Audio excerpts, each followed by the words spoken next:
Hello friends. आज हम पढ़ेंगे क्लास 9 की बुक बिहाइव का दूसरा chapter the sound of music का second part the shehnai of Bismillah Khan. सबसे पहले हम इसकी समरी देख लेते हैं। यह जो चैप्टर है शहनाई की उत्पत्ति की कहानी के बारे में बताता है और साथ में ये भी बताता है कि शहनाई का नाम कैसे पड़ा। इसके अलावा यह अध्याय हमें शहनाई वादक बिस्मिल्लाह खान की उपलब्धियों के बारे में बताता है, जो अब तक शहनाई के सबसे महान खिलाड़ी रहे हैं। आइए अब हम देखते हैं चैप्टर को।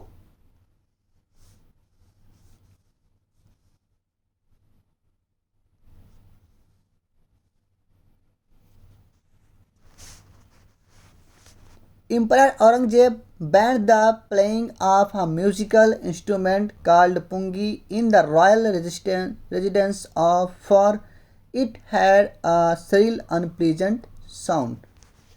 एम्परर औरंगजेब, सम्राट औरंगजेब ने बैंड कर दिया, मीन्स की रोक लगा दी, the playing of a musical instrument, इस म्यूजिकल इंस्ट्रूमेंट पे मीन्स की संगीतज्ञ वाद्य यंत्र पे उन्होंने रोक लगा दी जिसका नाम पुंगी था। In the royal residence means होता है राजमहल। उन्होंने अपने राजमहल में ये पुंगी नामक वाद्य यंत्र को बजाने पर उन्होंने रोक लगा दी। For it had a shrill unpleasant sound, क्योंकि इसकी जो आवाज़ थी, जो इसकी श्रिल थी, जो चीख थी, मीन्स जो उसमें आवाज़ आती थी वो अनप्लीजेंट थी, अप्रिय लगती थी और बहुत ही श्रिल थी, बहुत ही तेज थी।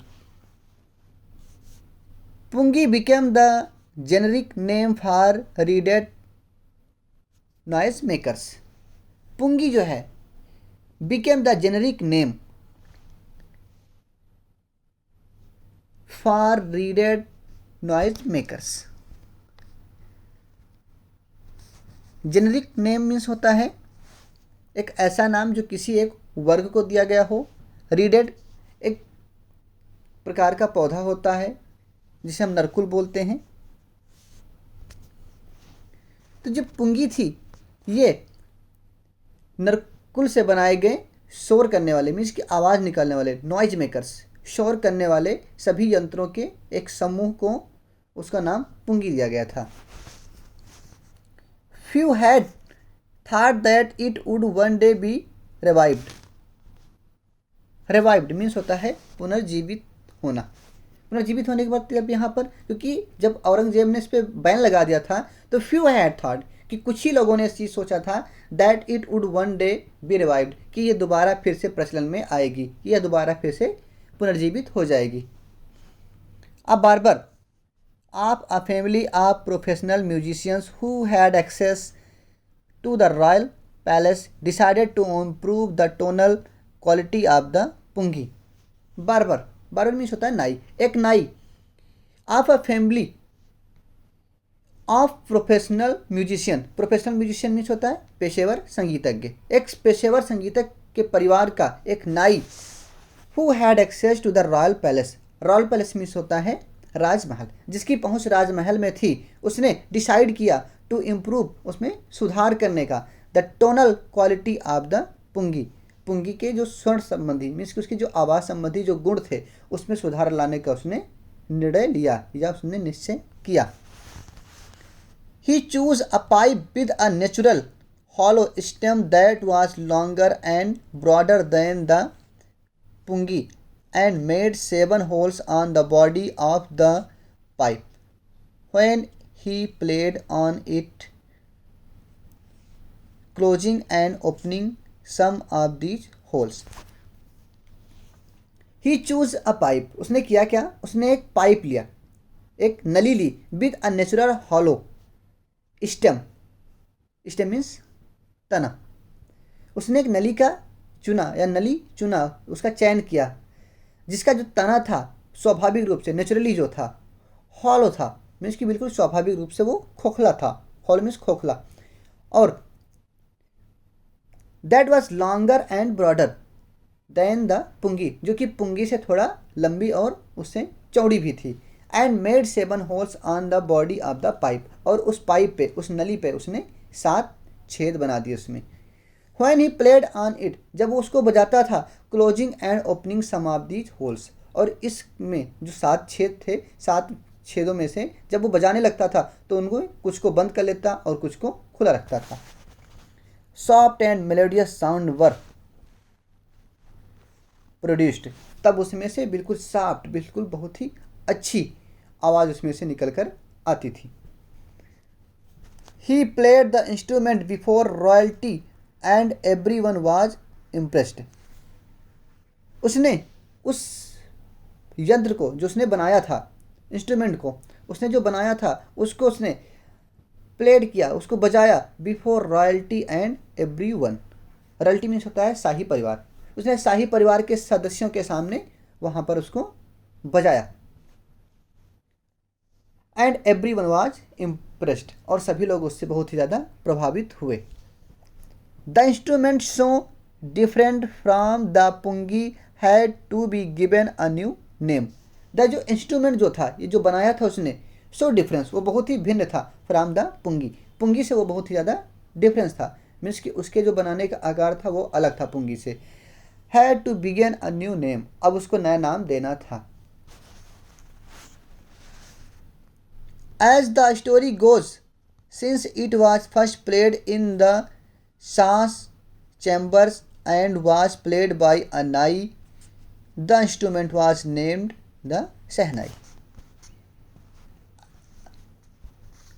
शाह एंड यहाँ पर देखते हैं दूसरा वर्ड है नाई।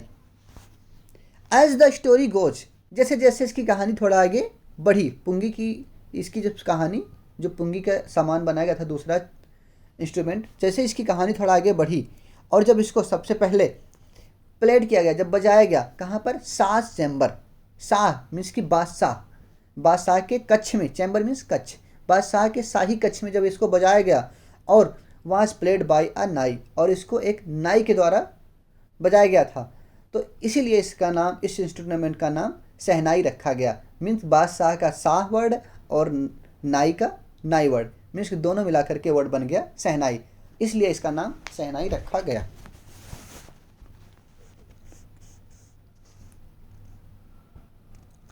आप देख सकते हैं पुंगी पहले इस तरह हुआ करती थी एक बीन के आकार में, और ये जो नया बनाया गया है इंस्ट्रूमेंट, ये शहनाई, इसमें आप देख सकते हैं यहाँ पर होल भी दिए गए हैं, 7 छेद हैं इसमें। The sound of the shehnai began to be considered auspicious, auspicious means होता है पवित्र। जो शहनाई की जो आवाज़ थी, जो उसका साउंड था, वो बहुत ही शुभ समझा जाने लगा, मीन्स कि पवित्र समझा जाने लगा। And for this reason it is still played in temples and is an indispensable component of any north Indian wedding.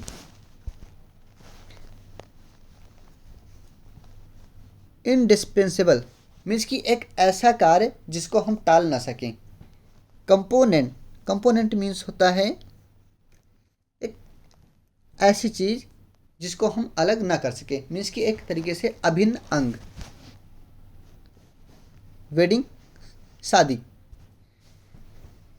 And for this reason, और इसलिए जब इसको पवित्र समझा जाने लगा तो इसलिए इसको स्टिल प्लेड इन टेम्पल्स, इसको मंदिरों में बजाया जाने लगा। And is an indispensable component of any north Indian wedding, और उत्तर भारत में जो विवाह होते थे, जो शादियाँ होती थी, उसमें भी बजाया जाने लगा इस शहनाई को, और इसको एक अभिन्न अंग समझा जाने लगा, मीन्स कि इसके बिना शादी नहीं हो सकती, ऐसा समझा जाने लगा उसको। फिर इन द पास्ट, प्राचीन में, the shehnai was part of the naubat, or traditional ensemble of 9 instruments found at royal courts.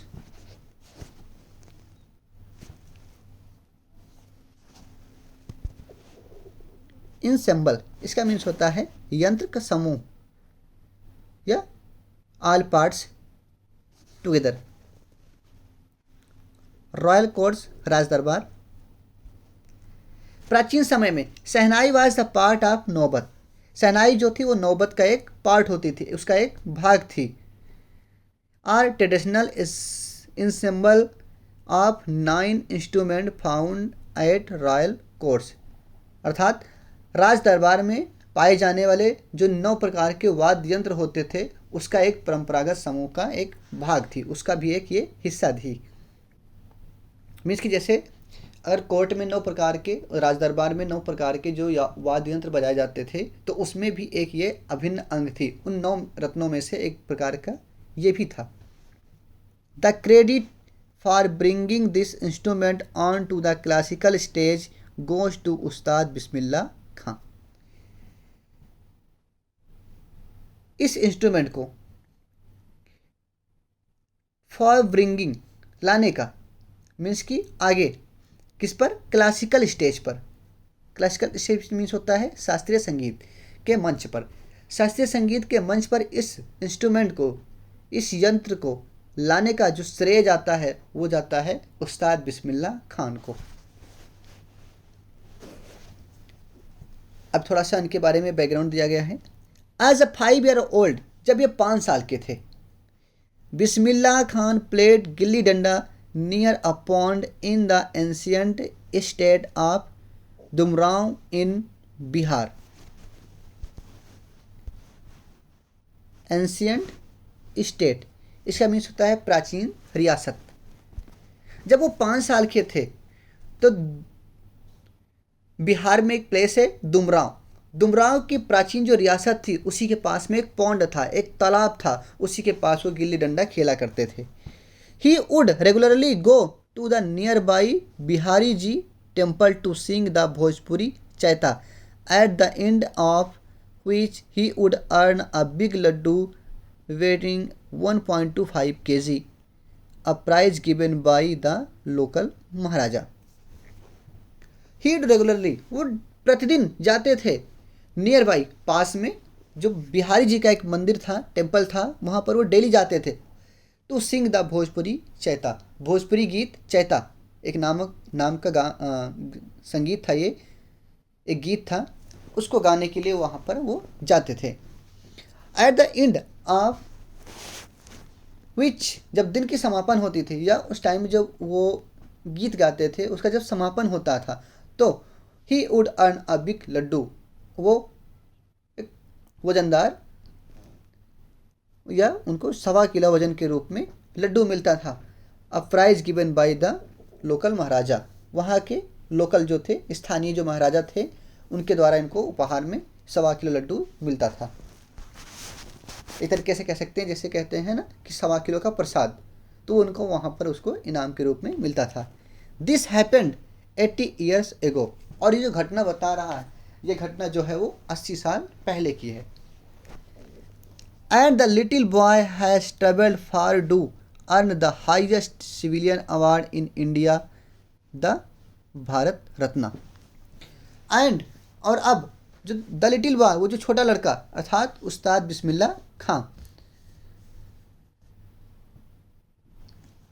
Had travelled फार, उन्होंने बहुत ही ज़्यादा लंबी यात्रा की, to earn the highest civilian, Bharat का सर्वोच्च पुरस्कार, हाईएस्ट सिविलियन, भारतीय सर्वोच्च नागरिक पुरस्कार को पाने के लिए उन्होंने बहुत ही लंबी यात्रा की, अर्थात बहुत ही कठिन मेहनत की, और वो अवार्ड क्या है, भारत रत्न। मीन्स कि भारत का सर्वोच्च नागरिक पुरस्कार भारत रत्न को पाने के लिए उन्होंने एक लंबी यात्रा की। Born on 21st March 1916, Bismillah Khan belongs to a well-known family of musicians from Bihar. बिस्मिल्लाह खां का जन्म 21 मार्च 1916 को बिहार के सुप्रसिद्ध म्यूजिशियन फैमिली में या संगीतज्ञ परिवार में हुआ था, बिहार के संगीतज्ञ परिवार में हुआ था। His grandfather Rasool Bakhsh Khan was the shehnai nawaz of the Bhojpur king's court. उनके दादाजी ग्रैंडफादर रसूल बख्श खान, जिनका नाम रसूल बख्श खान था, वो भोजपुर के राजा के दरबार में शहनाई नवाज थे। हिज फादर, और उनके पिता Paigambar Bakhsh, and other paternal ancestor were also great shehnai players. Paternal extensions means उनके पूर्वज, और उनके पिता और साथ में उनके अन्य पूर्वज जो थी वो भी एक महान शहनाई वादक हुआ करते थे। आगे देखते हैं। The young boy took to music early in life, और इस छोटे से लड़के ने, इस युवा लड़के ने बचपन से ही संगीत सीखने में लग गया। At the age of 3 when his mother took him to his maternal uncle's house in Banaras। Maternal uncle इसका मीन्स होता है मामा। जब वो 3 साल के थे तो उनकी माता उनको उनके मामा के घर लेकर के चले आई, और घर उनका कहाँ था? बनारस में था। बनारस नाउ वाराणसी, जिसे आज हम वाराणसी के नाम से जानते हैं। बनारस के पहले ये काशी के नाम से भी विख्यात हुआ करता था। Bismillah was fascinated watching his uncles practice the shehnai. जब उनके मामा शहनाई की प्रैक्टिस करते थे, मीन्स जब रियाज करते थे, तो बिस्मिल्लाह खां वहीं बैठ करके उनकी ओर आकर्षित होता था, देखता रहता था। सून बिस्मिल्लाह started accompanying his uncle Ali Bux to the Vishnu temple of Banaras where Bux was employed to play the शहनाई। सून और जल्दी ही बिस्मिल्लाह भी स्टार्टेड accompanying का साथ देना, हिज अंकल अपने अंकल मीन्स अपने मामा का क्या नाम था इनका? अली बख्श। अपने मामा अली बख्श का भी वो साथ देने लगा। किस चीज़ में? टू द विष्णु टेम्पल आप बनारस, बनारस में एक विष्णु टेम्पल पड़ता है, वहाँ पर Bakhsh was employed to play the shehnai. वहाँ पर बख्श को अर्थात इनके मामा को शहनाई बजाने के लिए एम्प्लॉय किया गया था, वहाँ पर उनको नियुक्त किया गया था, और वो भी उन्हीं के साथ जाने लगा। Ali Bakhsh would play the shehnai and Bismillah would sit captivated for hours on end. Captivated इसका मीन्स होता है चार्मड हो जाना, आकर्षित हो जाना, मीन्स की मंत्र मुग्ध हो जाना। जब उनके मामा अली बख्श जब शहनाई को बजाते थे तो बिस्मिल्लाह जो था वही पास में बैठ करके घंटों तक उसको सुना करता था, और वो पूरी तरीके से मंत्रमुग्ध हो जाता था। स्लोली धीरे धीरे he started getting lessons in playing the instrument and would sit practising through the day. और धीरे धीरे उसने भी मीन्स कि बिस्मिल्लाह खान ने भी शहनाई बजाने की रिवाज शुरू कर दी, और पूरे दिन बैठ करके वो भी वहीं पर रियाज करने लगा, प्रैक्टिस उसकी करने लगा। फॉर ईयर्स टू कम आने वाले वर्षों में the temple of Balaji and Mangala Maiya and the bank of the Ganga became the young apprentice favourite haunts where he could practice in solitude. आने वाले वर्षों में मंदिर जो है बालाजी, मंगला मैया और गंगा का किनारा, बैंक में होता है किनारा, ये तीनों चीज़ें became the young apprentice favourite haunts, उस यंग मीन्स किया उस बालक जो अप्रेंटिस था, अप्रेंटिस मीन्स होता है नौसिखिया, फेवरेट हॉन्ट्स उसके लिए एक तरीके से फेवरेट चीज़ हो गई, वो पसंदीदा हो गई उसके लिए। और वह where he could practice in solitude, solitude means होता है एकांत, और वह एकांत होकर के वहाँ पर जा कर के वो जाया करता था, और वहाँ पर वो भी अपना अभ्यास साथ में किया करता था, प्रैक्टिस किया करता था एकांत बैठ करके।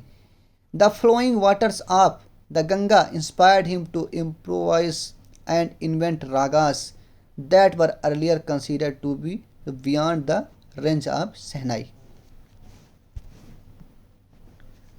इम्प्रोवाइज इसका मीन्स होता है एक क्रिएट एंड परफॉर्म, मीन्स कि तुरंत ही क्रिएट करना, उसको परफॉर्म करने देना, जिसको बोलते हैं तत्काल संगीत। The flowing waters of Ganga, Ganga का जो बहता पानी था या गंगा का बहता जो जल था, वो संगीत को सुनाने और उसको इन्वेंट करने, उसको बनाने में, और साथ में इन्वेंट रागास और नए नए राग को खोजने में या उसकी रचना करने में वो प्रेरणा देता था, इंस्पायर करता था उसको। दैट वर अर्लियर कंसिडर, जिसको पहले समझा जाता था to be beyond the range of the shehnai, कि ये जो नए नए जो राग वो वहाँ पर क्रिएट करता था, ये सारे जो राग जो बना रहा था उसको शहनाई से बहुत ही अलग समझा जाता था, मीन्स कि वो उसके कैटेगरी में नहीं आती थी। एट द एज ऑफ 14, 14 वर्ष की आयु में, Bismillah accompanied his uncle to the Allahabad music conference. 14 वर्ष की आयु में बिस्मिल्लाह खां अपने मामा के साथ इलाहाबाद के संगीत सम्मेलन में चले आए। म्यूजिक कॉन्फ्रेंस मीन्स होता है संगीत सम्मेलन। At the end of his recital, Ustad Fayaz Khan patted the young boy back and said. Recital means होता है संगोष्ठी या गोष्ठी। गोष्ठी के समापन पर वहाँ पर उपस्थित उस्ताद फयाज खान ने उस लड़के की पीठ को थपथपाया और कहा, work hard and you shall make it, तुम कठिन परिश्रम करो और तुम इसको अच्छा कर सकते हो। With the opening of the all India radio in Lucknow in 1938 came Bismillah's big break. With the opening, जब शुरुआत हुई किस चीज़ की, ऑल इंडिया रेडियो इन लखनऊ, जब लखनऊ में ऑल इंडिया रेडियो का स्टेशन जब चालू किया गया तो बिस्मिल्लाह खां के जीवन में बदलाव आया। बिग ब्रेक मीन्स बदलाव आया। ही soon became an often heard shehnai player on radio, और जल्दी ही, शीघ्र ही, जल्दी ही उनकी आवाज़ को रेडियो पर शहनाई वादक के रूप में सुना जाने लगा। When India gained independence on 15 August 1947, Bismillah Khan became the first Indian to greet the nation with his shehnai. Greet means होता है स्वागत करना। When India gained independence on 15 अगस्त 1947, 15 अगस्त 1947 को जब भारत को स्वतंत्रता मिली थी तो बिस्मिल्लाह खां became the first Indian to greet the nation with the शहनाई, तो बिस्मिल्लाह खां प्रथम भारतीय बने जिन्होंने शहनाई के साथ राष्ट्र का स्वागत सत्कार किया। He poured his heart out into rag coffee from the Red Fort to an audience which included Pandit Jawaharlal Nehru, who later gave his famous Trust with Destiny speech. He poured his heart out into rag coffee. उसने राग coffee में अपना पूरा हृदय, heart, अपना पूरा हृदय को उसने पौड़ कर दिया, उसमें समर्पित कर दिया। और उस किसके लिए, टू एन ऑडियंस के लिए, जो वहाँ पर श्रोता थे उन सब के लिए उसने अपने राग कफी में अपने हृदय को उसने समर्पित कर दिया, उसमें अपने हृदय को पूरी तरीके से लगा दिया। और उस श्रोतागण में इंक्लूडेड थे, वहाँ पर शामिल थे, इंक्लूडेड मीन्स होता है शामिल होना, पंडित जवाहरलाल नेहरू, और उसमें पंडित जवाहरलाल नेहरू भी शामिल थे। Who letter gave his famous, जिन्होंने वहाँ पर अपना उन्होंने स्पीच दिया था और स्पीच का नाम था tryst with destiny. Tryst with destiny, याद रखना ये वर्ड। ट्राइस्ट मीन्स होता है मिलन या मुलाकात, डेस्टिनी मीन्स होता है भाग। जो स्पीच था उसका नाम था भाग्य के साथ मुलाकात या भाग्य से मिलन। Bismillah Khan has given many memorable performance both in India and abroad. Memorable means होता है यादगार परफॉर्मेंस।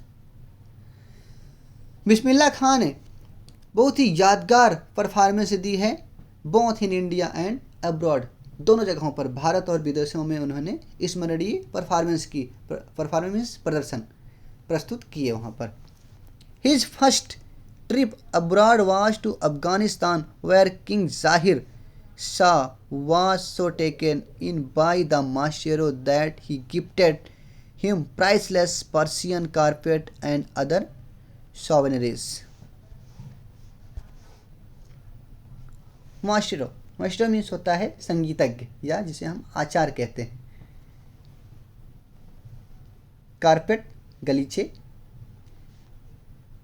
सोवेनियर्स मीन्स होता है स्मृति चिन्ह।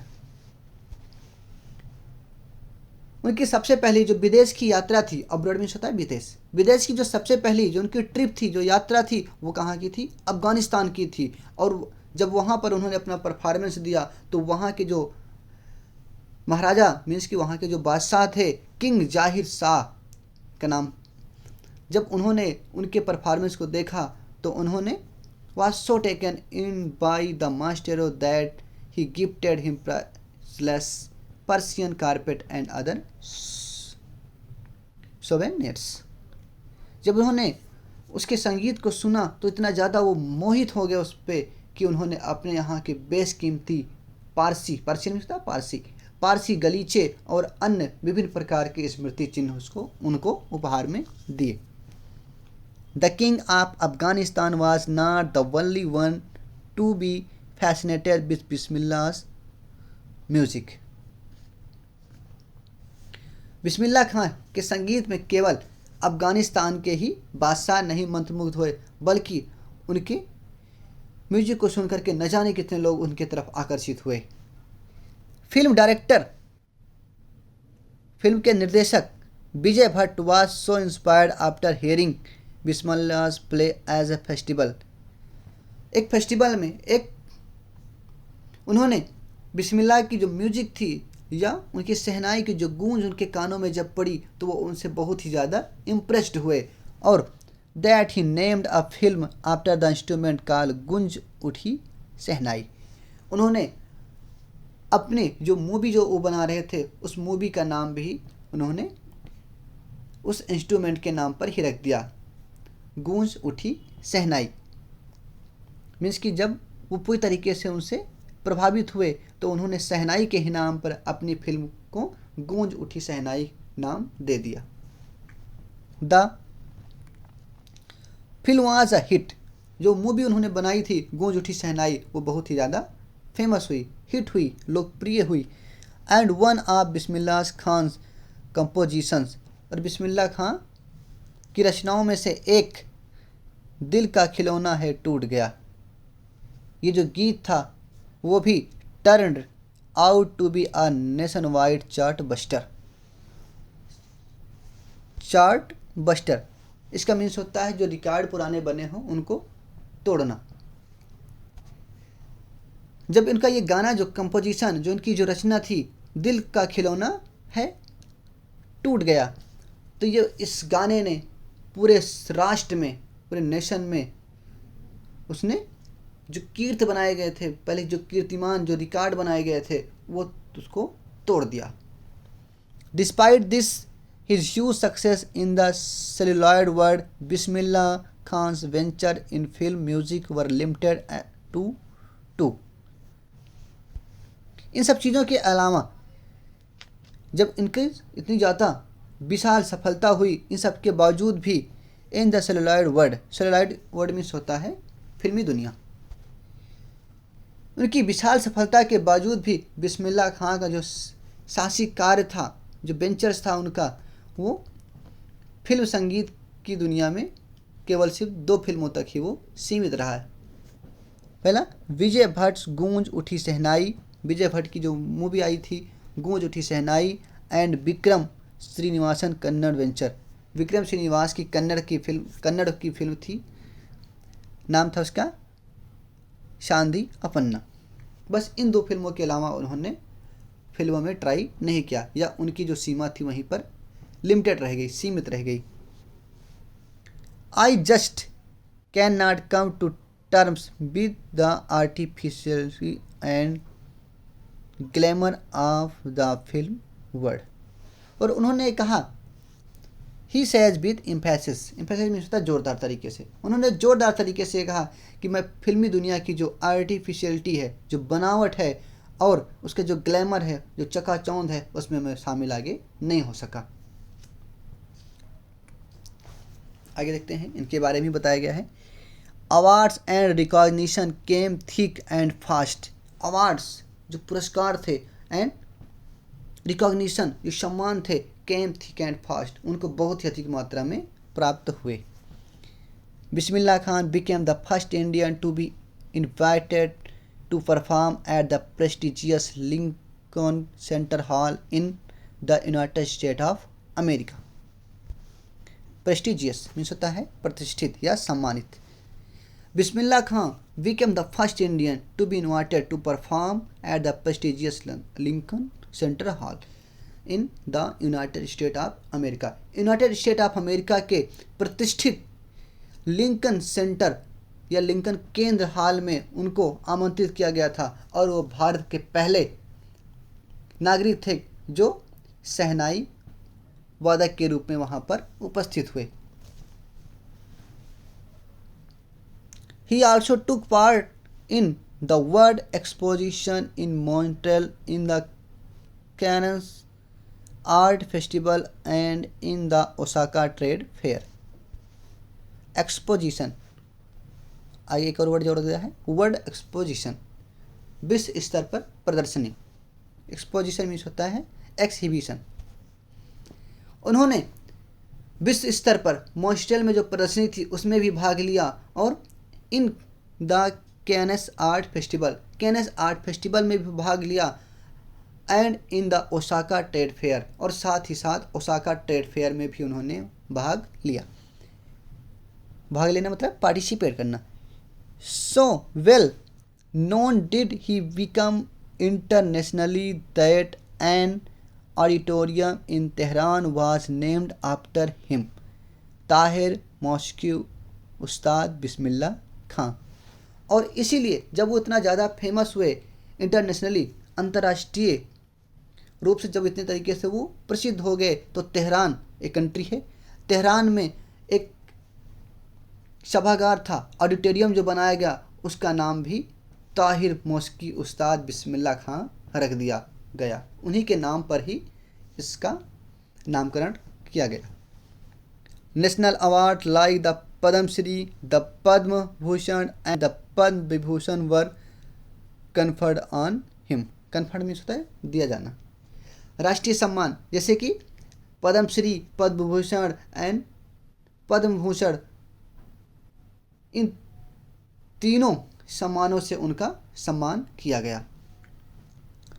इन 2001 Ustad Bismillah Khan was awarded India's highest civilian award, the Bharat Ratna.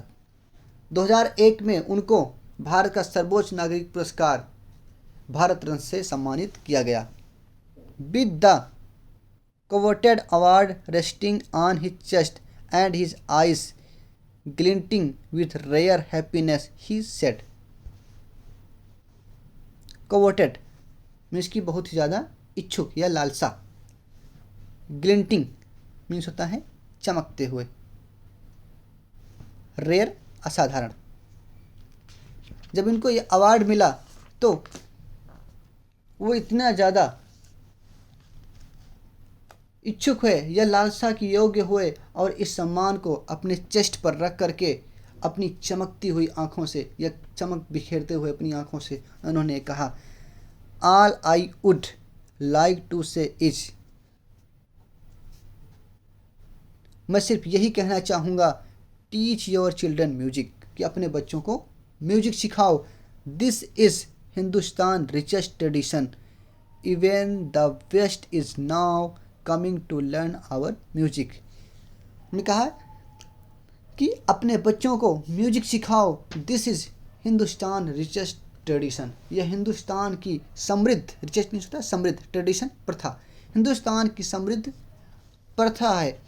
Even the west is, west means होता है पश्चिमी देश वाले, मीन्स की यूरोपियन कंट्री वाले, मीन्स की यहाँ तक पश्चिमी देश के लोग भी अब हमारे संगीत को सुनने के लिए वो लोग भी आतुर हैं, वो लोग भी चले आ रहे हैं। In spite of having traveled all over the world, Khan Saab, as he is fondly called, is exceedingly fond of Banaras and Dumraon, and they remain for him the most wonderful towns of the world. In spite of having traveled all over the world, पूरे संसार में यात्रा करने के बावजूद भी Khan Sahab, as he is fondly called, fondly means होता है प्यार से, जैसा कि उनको प्यार से बुलाया जाता था खान साहब, सारे संसार में यात्रा करने के बावजूद भी is stingly fond of Banaras.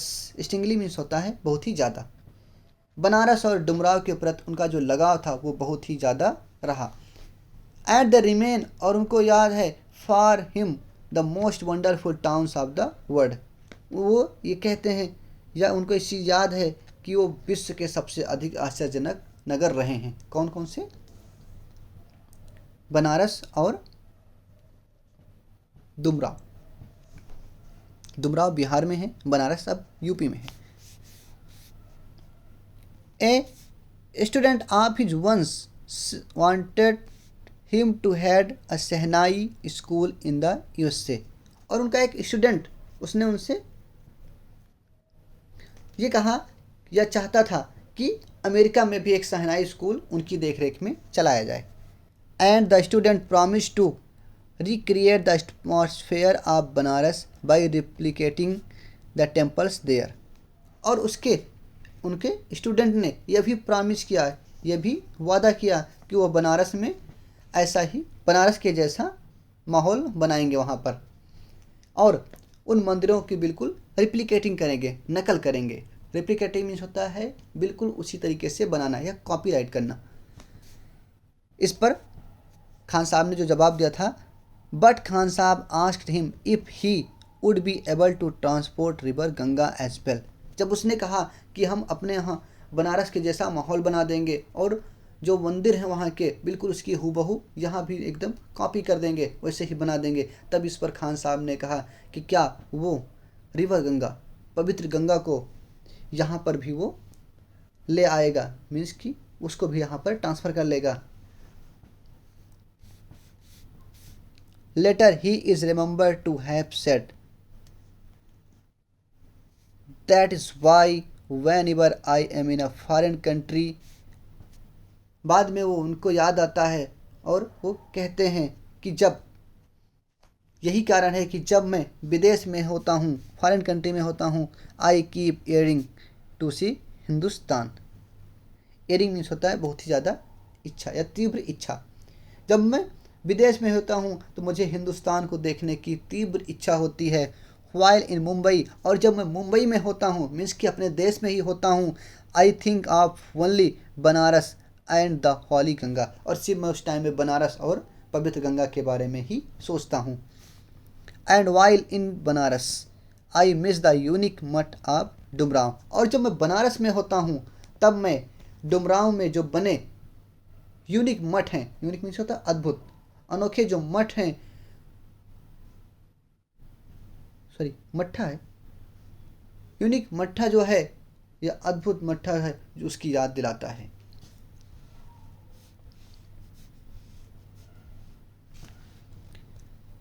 Ustad Bismillah Khan's life is a perfect example of the rich cultural heritage of India.